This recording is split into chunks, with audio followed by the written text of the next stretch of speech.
Some viewers may find the following video disturbing. Viewer discretion is advised. Hey everyone, welcome back to Board Games Unlocked, and today I'm doing a no run-through review for Long Shot, the dice game. This was a game that seemed to take at least social media by storm. Like when this first came out, everyone was talking about it. It was like, oh my god, do you have Long Shot? Like, do you have Long Shot, the dice game? It's the best game I've ever played. And it's like, all right, it's a dice game, and they praise it as a push your lucks. How good can it really be?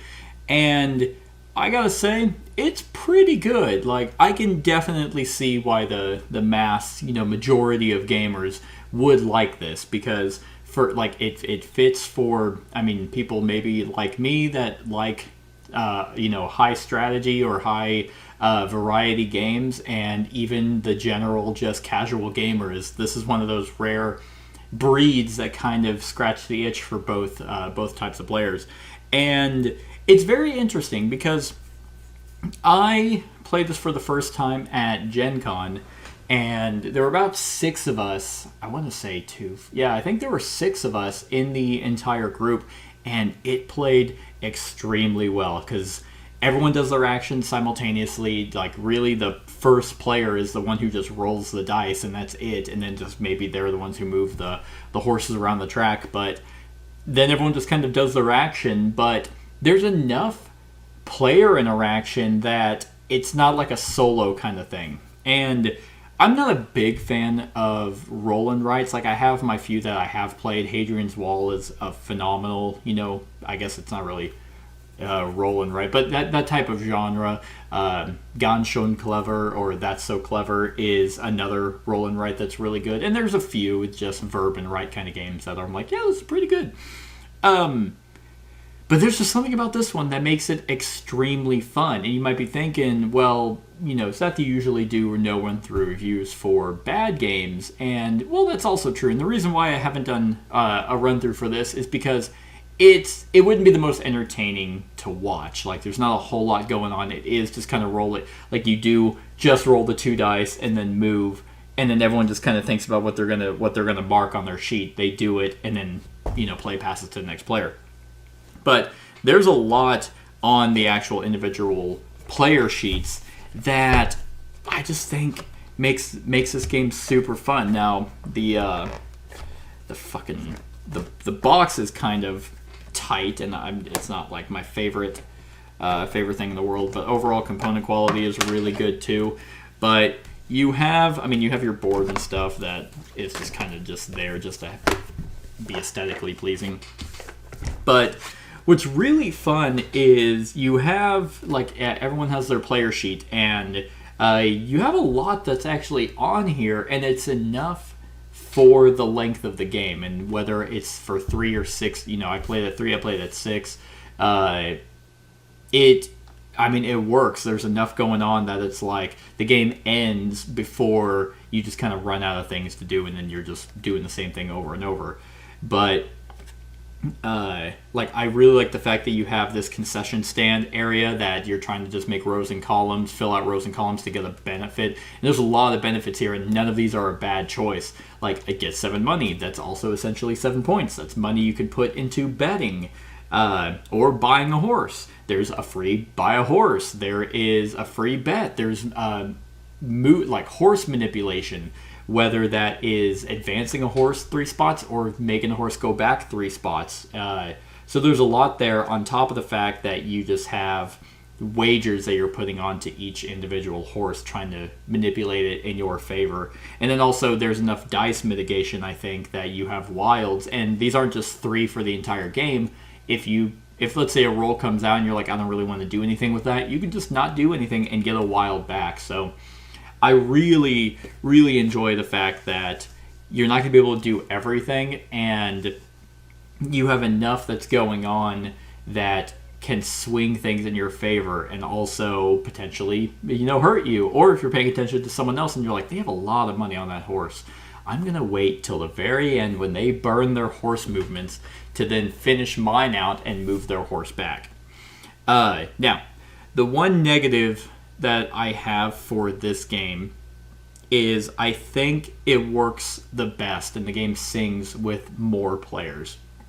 Like I said, I've played this at both 6 and 3.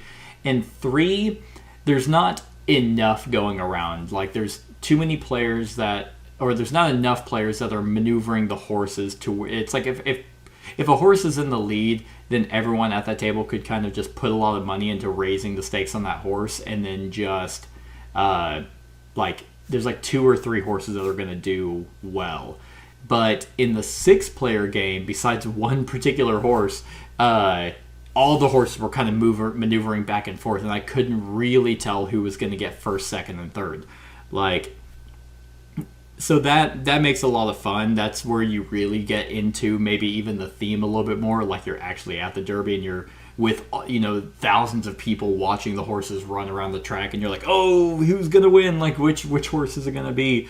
And that's how more players of this can feel. And it plays up to 8.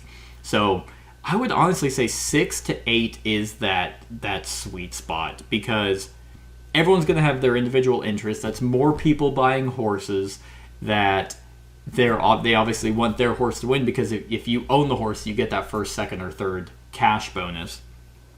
And that's 6 to 8 people maneuvering 2 different horses, moving two horses 2 back, or 2 horses 2 forward, or 1 horse 3 back, or 1 horse 3 forward. There's just a lot of swinging that, and a lot more chances for the dice to maneuver horses, because that's 6 to 8 people rolling the dice instead of 3. So it's not bad at lower player counts, but for me it just feels kind of too predictable. And in a push your luck style game, which that's another kind of weird iteration they've put on the game, it just becomes like, I don't know, predictable maybe. And for a game like this, I actually would rather it not be predictable, and you can have that jump for joy moment if your horse actually does kind of cross the finish line. And like I said, it calls it a push your luck game, which to me, a push your luck is something that you are in control of the entire time. Or it's like Quacks or Cubitos, where it's like, man, do I want to draw from the bag again? Do I want to roll again? Do I want to Mystic Veil? Do I want to draw again?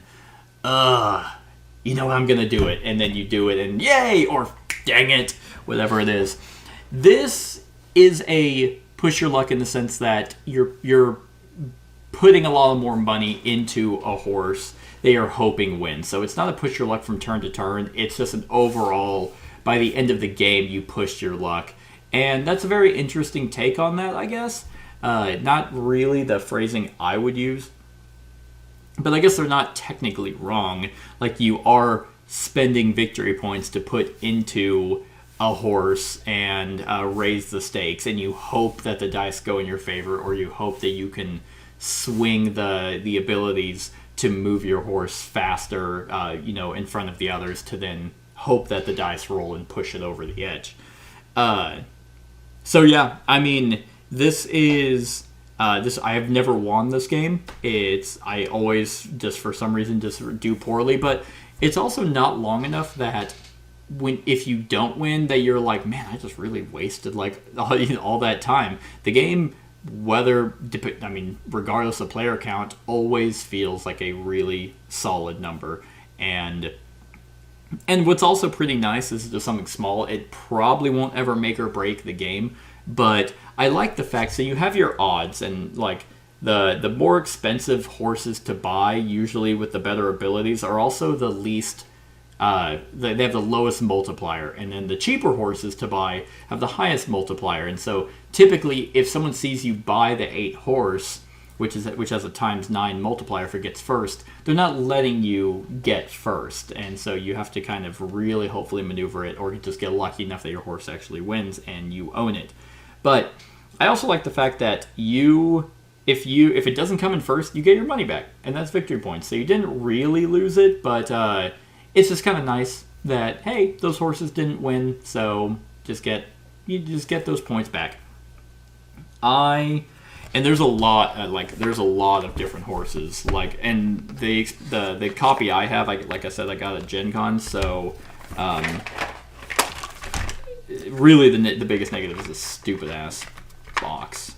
Honestly, I might actually just take this insert out, because it is pretty useless. But the expansion that I have has track events, which you just really draw to, and they're just face up. So gain money equal to the number showing on the die. So that's an alternate action.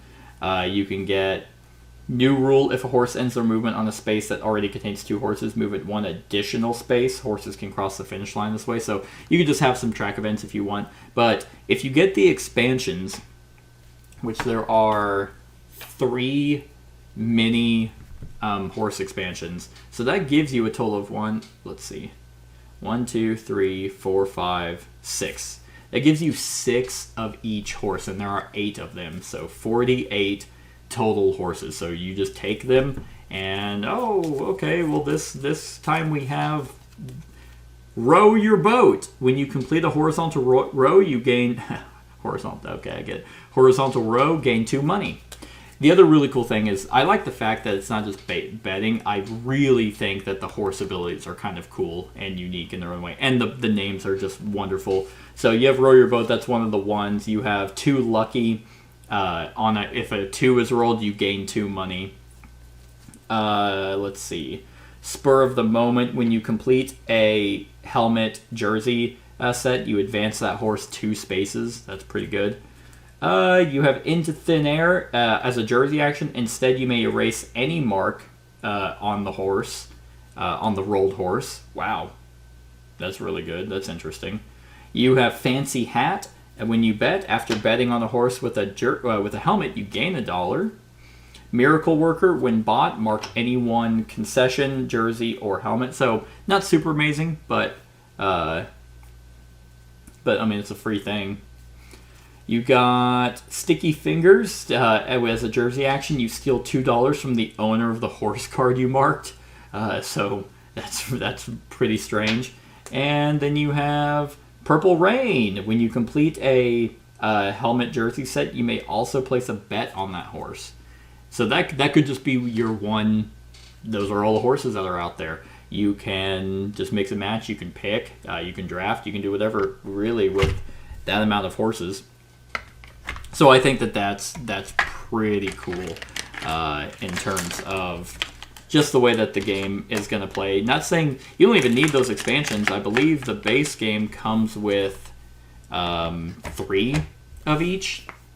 So that's significant variety in and of itself. So yeah, this is definitely a roll and write game I would highly recommend getting, especially if you can consistently get like 6 players. I mean, 5 would probably be good too. Like I just 4 or less. I mean, it technically has a solo variant, but 4 or less, I just don't think it'd be that fun. Like, I had a great time at Gen Con with 6 because there was just so much going on, but you're so focused on just everything that's happening that I think it actually becomes more strategic that way because so many people can mess with your own horses. I don't know. Some people might not like that. They might not like the randomness or that their horse isn't going to win no matter what they do.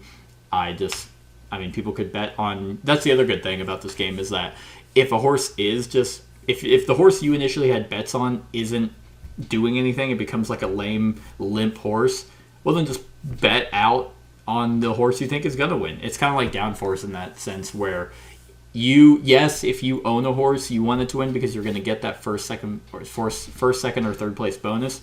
But at the same time, you could have just done it for the special ability it has and then put a lot of money into other horses that you don't own. I don't know. I think that there's a surprising amount of content in this box, and it's definitely worth the money. And the mini expansions they just add more variety. So on the scale of 1 to 10, I'm going to give Longshot an 8. I think, again, this is a very, very fun party game that you could also, like if you were at the Kentucky Derby, you can just get sloshed and still have a good time and lose virtual money and not real money. So anyway, that's my thoughts on Longshot, the dice game. Let me know what you think of the game in the comments below. Other than that, like, comment, share, and subscribe, and have a wonderful whatever time of day it is for you. Hey everyone, thank you for watching, and I really hope that you enjoyed the video. If you would like to see more of my content, go ahead and click that subscribe button and the bell to be notified whenever I upload any new content. If you feel like supporting the channel, you can go ahead and click that Patreon link to be taken to my Patreon, and any help is truly appreciated. Other than that, stick around for any other run-throughs or reviews or cool top 10s or whatever I feel like putting on. Other than that, like, comment, share, and subscribe, and have a wonderful whatever time of day it is for you.